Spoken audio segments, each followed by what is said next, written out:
Welcome to another episode of Chaos to Clarity, where I interview leaders of some of the world's best tech companies about the strategies and principles that it takes to build a successful business. If you want to find more episodes or free resources to help you grow your business, just go to chaostoclarity.io. All right, I'm here with Afif Khoury, founder and CEO of SOCi. How are you doing today? Doing great. How are you, Eric? Awesome. I'm wonderful. Thank you so much for being here. I'm kicking off a new season with you today where we are focusing on the San Diego unicorns, the San Diego startup scene. So I'm bringing it back to my backyard, and I'm Great. really excited to kick it off with you. SOCi is definitely one of the hottest unicorns in the San Diego ecosystem. I've been following your journey since pretty much the beginning, since I'm friends with your CTO. But I'd love to hear from you, kind of a little bit of your founder's journey and how did you kind of discover this opportunity? Boy, how much time do we have? Yeah, well, first of all, thank you for having me. And it's been quite the journey, Eric. And I know you were, as you said, you're tracking it early on. You know some of our team members from back in the day, call it the dark era. You never have 100% confidence on if this is going to work. You often have a theory, a hypothesis, and you go after it. Ours was, we sort of saw digital marketing go through a couple of evolutions. You had the Web 1.0 where everyone had to go onto the internet. Businesses had to go on there because consumers were starting to search for businesses there. So search was sort of born. Then you had Web 2.0, where the social media sites and the review sites came on. And in our world, what the impact on the brands is now they had two-way conversations for the first time, whereas before they were just publishing content. Now they're actually getting content back from the consumer, so they have to be more active. Then you had this sort of the mobile revolution, and SOCi was kind of born out of that. And the mobile revolution, think of that as when the mobile phone overtook the PC for internet usage. So we were all on our mobile phones now. And what came out of that is a localization effect. So instead of just searching for a national brand or searching for, a national brand's Facebook page or review page, we're doing all that locally. The impact of that we saw was that, if you already had to manage 6 search engines and 6 social pages and 6 review sites, and let's say you drove revenue through 1,000 locations, so you were a multi-location store or brand, you now had those same 20 digital pages across 1,000 locations. So you had 20,000 pages that had your name on it. So that localization era is what planted the seed for SOCi of like, how are you going to manage 20,000 pages, not 20? And so we built, a platform that became you could call it almost the operating system for marketing departments of some of the world's largest brands to manage that level of scale of marketing and that localization. Wow, I never thought of that. So you're saying, so if I'm, big national chain and I've got 1,000 franchise locations or whatever, I have a distinct sort of review page on Yelp or Google or whatever for every single one of those locations. Isn't that crazy? Yeah. And so if you're one of those big chains and you have 5,000 storefronts, or you're a real estate brokerage house and you have 10,000 agents or 15,000 advisors, each of them have Facebook, Instagram, TikTok, Yelp, all the review sites that are relevant to that department, and then all the search engines to show up. And they're all, interestingly enough, because they're in different locations and affected by different things like weather and politics, and they all have different sort of criterias to optimize those pages and drive traffic and be present and deliver a great customer experience. So it's actually the digital marketer's job in today's age at a multi-location brand might be one of the most complicated ones out there because of the scale of it. Wow. I can imagine. And managing your reputation, you got some store that doesn't do so well. Maybe somebody found something in the sandwich and you got a 1-star review there. Yeah, I get it. Yeah. And the first gut reaction for everyone is, okay, let me go buy all these tools. Right? Point solutions for social and search and reviews. And then let me put it in the hands of all my local managers. It sounds crazy, but these are the people in charge of inventory and employees. And now you're asking them to do your digital marketing. Oh my gosh. So yeah, that's the chaos that sort of mobilization era created. And, Eric, when you have this intersection of really big problem, maybe really big opportunity, because ultimately, if you can get a handle on that, you could really win some market share. Really big opportunity meets human capacity issues. Mm-hmm. No way you can throw enough people at this. Software in that intersection is a really great place to build. Yeah. Wow. You alluded to the dark days in the past, and it's funny because I can talk to founders at any scale, and you never know when the dark days have really ended. But True. our audience, again, a lot of kind of earlier stage founders that they're probably stuck in some of that today. What were some of the biggest growing pains or challenges that you faced early on? Man, so many peaks and valleys, and I don't think that part of the business really ends. I know everyone wants to hear, oh, unicorn, centaur, everything's gravy. Now, the valleys are just as dark. Look, early on, it was finding market fit. I just told you how we built this whole thing for these brands that need to scale. We went to the brands, and their first reaction was like, "No thanks. We're shutting all those pages down as fast as they're created." And they were sort of in denial. And while that's great for the moment, that left us without a customer. And so we had to pivot and find, agencies as a customers who we were helping now drive a new revenue line, or certain verticals that were adopting sooner than others. So that was pretty dark, to build the whole thing for a certain type of customer, and only to realize that they were not there yet. We knew eventually they would come, but we had to find a way to survive to that. Okay, that's a big one because building a product and your customer telling you flat out no is usually kind of a death knell for founders. So what gave you that belief or conviction that they just hadn't seen the light yet? Because it was coming. I mean, it's easy for a marketer who has to manage 20 pages that's now being told you have 20,000 to say no, thank you.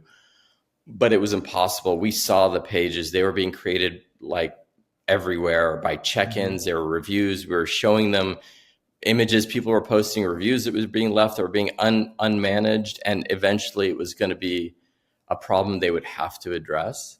But we also found solace in that we found, cohorts of buyers in other segments like agency and property management and other places that were earlier adopters. If nobody wanted it, it would have been really bad. But sometimes you just got to collect yourself, go back to the drawing board and figure out, okay, who else might really want to use this? And then we'll come back to this segment when they're ready.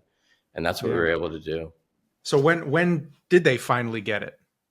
Yeah, it was probably, we launched the product in 2014, probably a year and a half later, when the swell just got too big and the noise got too loud for them. They're like, okay, we do need to manage it. And we finally got, probably in 2016, we got our first brand on the platform, meaningful brand on the platform. 2 years. Wow. Yeah. There was some survival mode in there. But look, the verticals that we found, so the forcing function was go find another customer. Those customers are still very, very good verticals for us. Like, we're heavily invested in them. So they weren't just Band-Aids. It ended up forcing us to realize that we had a bigger TAM than we even thought. It's just part of it wasn't ready yet. So it turned out to be a really great thing, but you've got to be able to get through those moments. So you finally made your way through. Companies started taking off. Now, I know you guys grew really fast several years ago, pre-COVID. So what was that experience like? Incredible, but also, all the pressure on a company that you would think it puts. I mean, the great thing about a pressure cooker is it can go really fast. It can cook the meal faster. The bad thing is if you're inside of it, there's tremendous pressure. That's how the science works. So yeah, I mean, we saw systems break. What we were doing yesterday suddenly didn't scale to today. By the time we built the new thing, the next thing wasn't ready. We also had a problem even within brands of, like, we're selling really fast, and to a certain cohort, we sort of started in the lower mid-market brands, call it 30 to 50 location type brands, and a year later, because when you're signing one of your deals, you don't really see it. A year later, suddenly they're falling out the bottom. Two things you realize is, oh boy, I was a product organization that became a sales organization and a marketing organization. and I forgot to become a customer success organization. And frankly, if I were to do this all over again, and some advice I have for your audience, figure out that full customer cycle past the sale really early. Because that was part of the reason that they were churning, is we weren't the best customer success organization back then. And then the other part was the ICP wasn't perfect. The ideal customer profile wasn't perfect. When they were that size, 30 to 50 or even 20 locations, the problem wasn't so big that you were like critical software. So we ended up having to, sort of pause. We were running really fast, and a huge part of our revenue was in that segment. But we had to approach the board and say, hey, we got to cut off this segment, which is 2/3 of our sales today, because it's not retaining. We got to go become a much better customer success program, but we also have to go further upstream. And so we made those kind of pivots live, and it was really important to look at that data and to not fall in love with the success and be a little bit critical of your own success, to figure out like where are the problems and be able to see some of them coming. I want to pause on that for a moment, because I mean that's huge. So anyone who's ever been in product knows that telling sales to not chase sales is an exercise in futility, and as an organization to commit to letting go of 2/3 of your opportunities because it's not a great fit on the back end. Wow, that's a really big hill to climb. How did you convince the organization to buy into that? Yeah, it was one of the darker moments. And look, just for context, we had an inside sales team that were hitting the phones, calling these smaller customers, and we had started to build an outside team. And by outside, I mean just going after larger accounts, more in-person type organization. And it was really that inside team that was predominantly closing these deals that ultimately we were seeing churn. And so we had this kind of binary decision. Do we stop the inside team and stop selling to the bottom? Luckily, we had already planned to go outside and to go upstream, and we saw success there.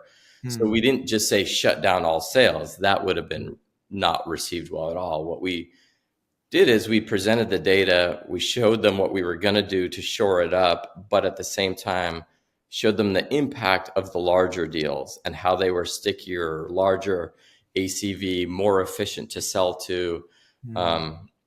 And so there was a trade-off. We were doubling and tripling at the time, and we couldn't do that for a period of a year.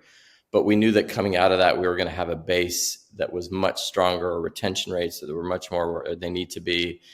And I just knew, man, like we couldn't swim upstream forever. We would have drowned. And that's what it felt like selling to that too small of a cohort. Yeah. So it was kind of, it had to be done, but it had to be explained. And the best way was with data and with an alternate plan that already had some legs to it. Right. So you were at that local maximum, and you had to swim to what you thought was a bigger maximum, but you had to give up.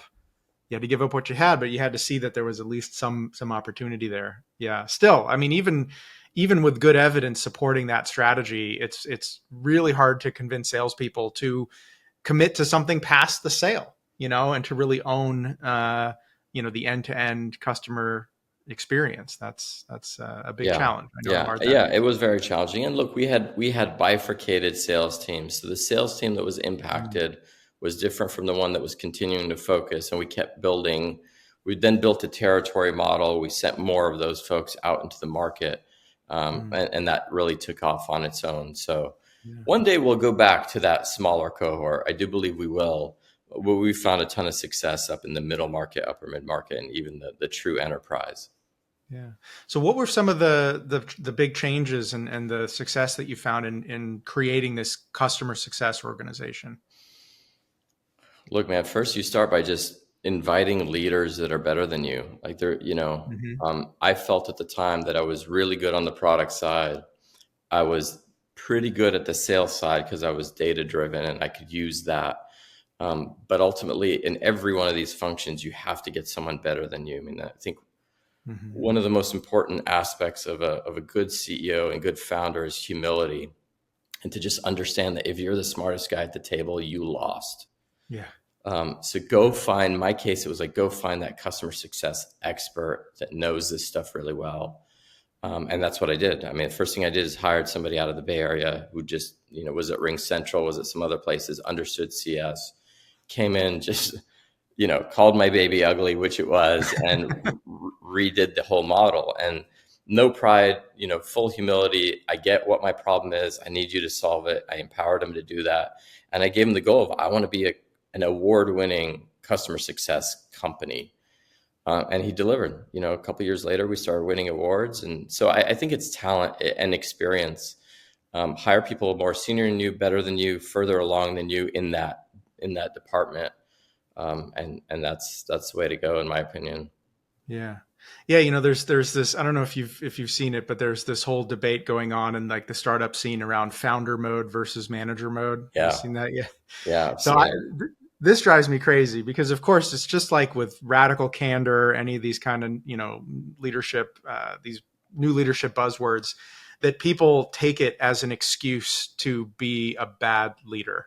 So in the case of radical candor, it's like an excuse to just go be a jerk to people and just insult them. Right. This founder mode thing is an excuse to micromanage. And I feel like they don't really get it. Like, of course, we don't want to just delegate everything. Oh, sorry. Yeah. And for anyone who hasn't heard it yet, so Paul Graham released this blog post basically saying that, startup leaders are too quick to delegate and move into manager mode. And instead, they need to stay in founder mode where they're basically deeply involved in kind of all pieces of their business, a la Steve Jobs. And I can't tell you how many times in my career I've had Steve Jobs kind of thrown in my face as an excuse. And I say, well, are you Steve Jobs? Really? Right. Yeah. How can you when you're Steve Jobs? Yeah. And would you want to be Steve Jobs? Because he was a psychopath. He was estranged from his family.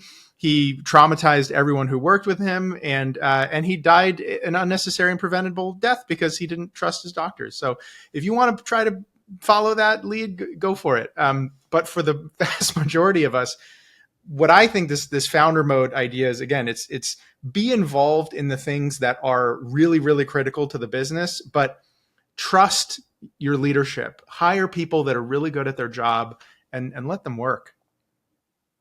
Eric, I think it's a balance, and I don't even want to criticize anyone for how they do it, because I think it also depends on your company, your market, how much competition you have. But ultimately, yes, hire people that are better than you. And if they're better than you, empower them with what they need.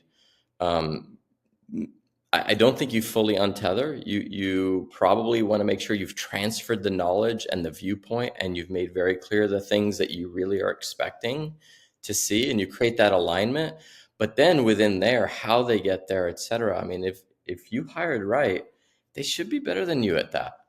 Maybe you get to a Steve Jobs point in your career where you're better than everybody at things, maybe.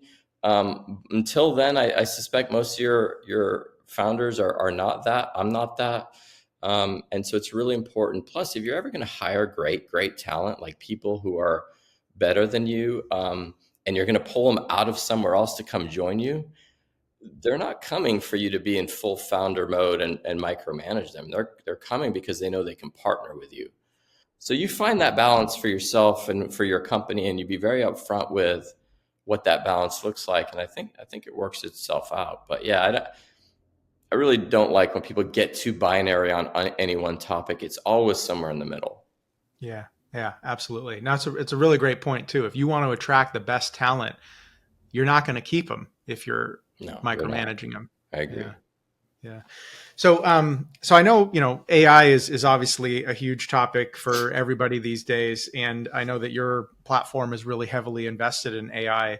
Where we're well into, AI, the AI hype cycle now. And first everyone was going crazy about AI. Now we're seeing some skepticism, but what we're really looking for are what are some really good use cases where AI is actually solving a problem better than what's out there. So I'd love to hear kind of your journey and discovery in using and implementing and finding success with AI. It's funny. So I actually grew up more on the science side. My undergrad was in neuroscience and genetics, and this idea of AI, like, using computers to compute a lot of data. I mean, I probably was born out of genetics and the fact that we needed to to figure out this 3 billion base pair DNA of ours and what that looked like. Yeah. And so I've been around this for a long time, and there's a history to AI. And I think like now people just jump in and use it and don't really fully understand it. From the world of software, probably the use cases are, first we had predictive AI. Think of like Google predicting what you want to see, or here, better example, Netflix telling you what other things you should watch. Pretty basic, but very powerful for Amazon and others in how they drove sales. Now you have generative AI, incredible stuff. Writes well, summarizes well. It does some tasks pretty well. Like, if you have to write something, if you have to create something, images, even videos is getting really good. In the world of software, at least B2B enterprise software, a lot of times what you're solving for is a workflow. And so, yeah, you can have AI in there and you can give it a little bit of data and it can get a little bit smart. But until you connect it to all the data, it can't get as smart as you want it to. So step one is that, like, what other data does it really need? Do I have that? Am I a point solution or am I the platform? How do I connect to other solutions to get the data that's really important to my use case of AI?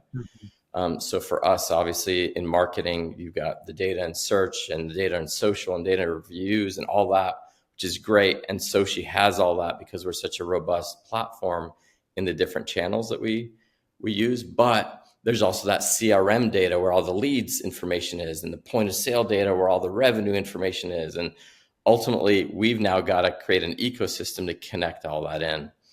And that helps that generative AI be smart. But the next step to that in this world of B2B, what we at least internally called applied AI, which is like, okay, it can't just generate a sentence or two or three or a video. It's got to take over the entire workflow.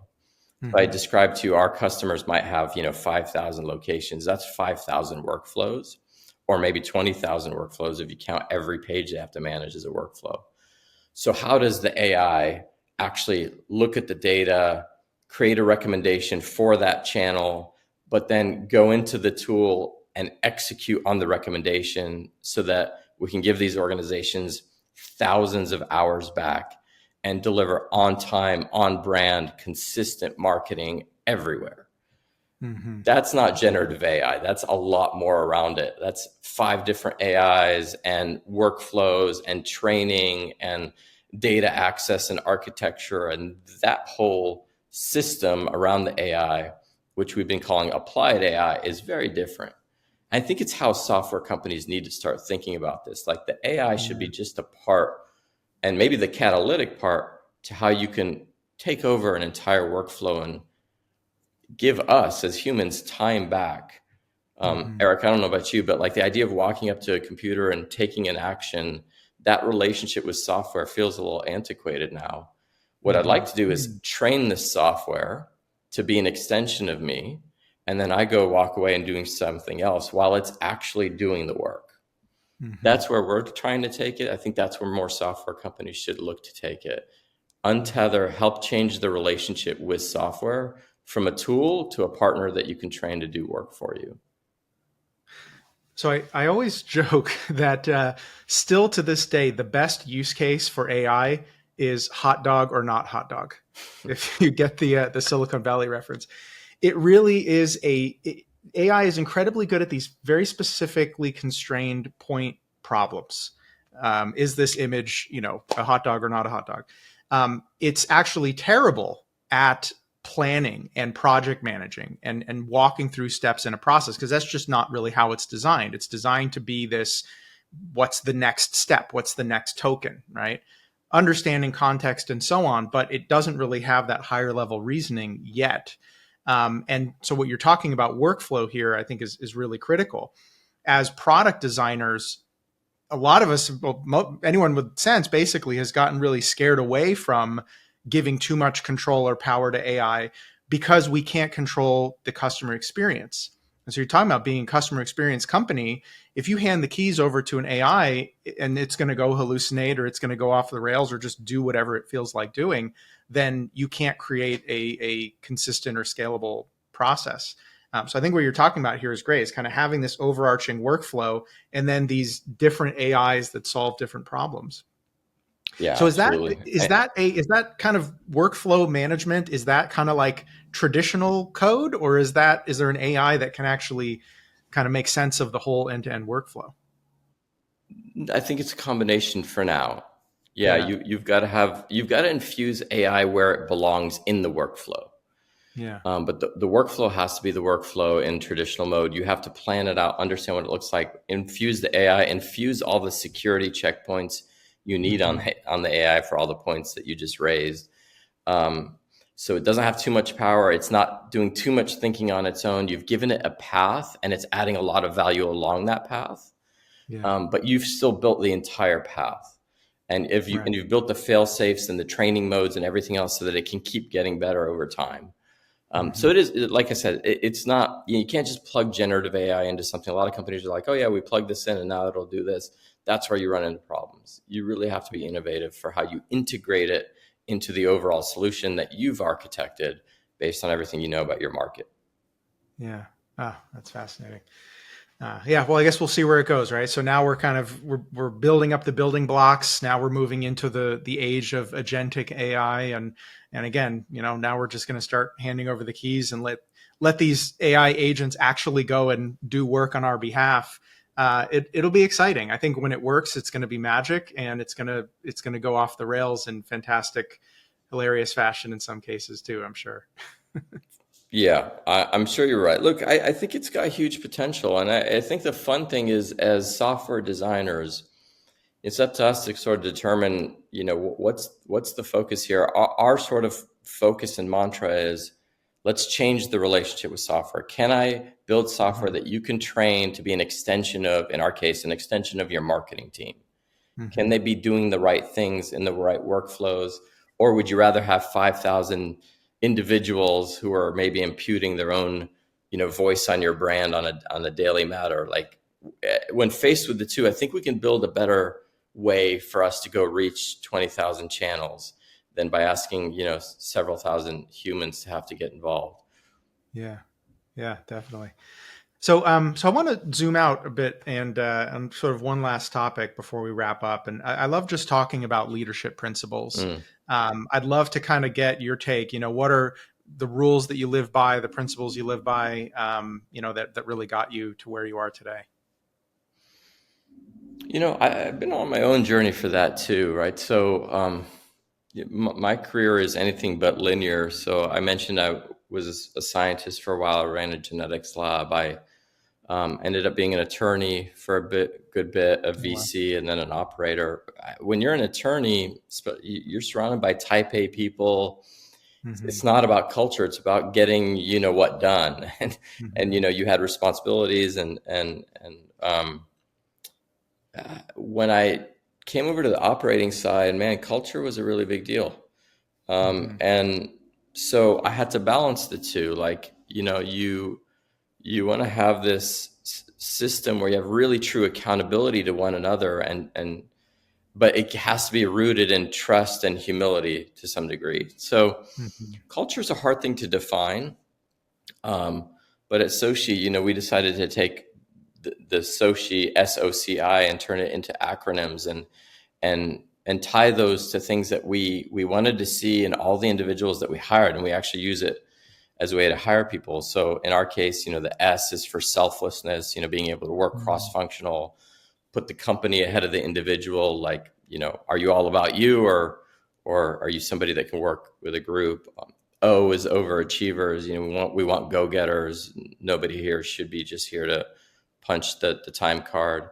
C is customer centricity, and your customer might be our end customer, but your customer might be somebody else in the company. What are we doing that's really going to benefit that customer? And the I is innovation. Like, we never want to get our eyes off the fact that we want to continue to be innovative, keep pushing the envelope, keep asking those hard questions. Through those, we built like a whole culture around that. So we award people awards around those things, the SOCi. We recognize people for that. We hire for it. And so, that's, one philosophy is just define your culture and then surround yourself with people that fit that culture. The other one is just like, remember, you're taking people along this journey with you. And so Mhm. you've got to be able to teach and put your arms around people and show them a path up and career pathing and invest in them in many ways. And we all know how much time we spend at work versus home. And so that balance and understanding your role in that, especially as the leader of the company, and how are you providing for the employees that experience, that's going to be a really big deal in how you run your company, especially as you scale, because at some point that's got to not just be one-on-one from you to them. It's got to permeate through your organization. So you have to Yeah. build that DNA and that infrastructure early. Yeah, no, I love it. I always talk about, scaling is about creating exponentially scalable systems, meaning systems that scale without your direct involvement. And culture is the only way to scale an organization without it turning into basically a cancer, because to your past career, your culture is the DNA. And so the more sort of clean and well defined your DNA is, the more it can persist as the company grows. It's wonderful. Absolutely. And look, I would, since I think a lot of your viewers might not be at the scale that we've now achieved, what Hmm. they should be ready for is that it's okay if that culture changes a little bit, Yeah. right? Like when you go from 1 million to 10 million, you're a really close knit family. 10 million to 50, you've really started to spread your wings out, and now you have people that you might not be touching as close. Hmm. 50 to 100, 100 to 200. I mean, you have to assume there's going to be changes, and Hmm. you may need to change from this super we're all friends to a true accountability system where, hey, we barely know each other, but we're still accountable to each other. Mm. Um, so expect change and expect to have to model for that, but try to stay true to your base to get you through that as well. I think is just kind of Yeah. the underpinning. Wonderful. Awesome. Well, I really appreciate your time today, Afif. This has been a really wonderful, enlightening conversation. Thank you so much for your time. It was Yeah, great to have you here. absolutely, Eric. Thank you. It was a pleasure. Hey, I hope you enjoyed this episode. If you are a tech CEO or CTO and you're looking to go from chaos to clarity, for over 20 years, I've helped over 100 companies like OpenAI, Sony, Qualcomm, and Automatic develop market leading products, lead high performing teams, and raise a boatload of money. So if you want to lead magnetically, scale smoothly, and fundraise effortlessly, go to chaos2clarity.io. I've got a ton of free resources and content to help you grow your business.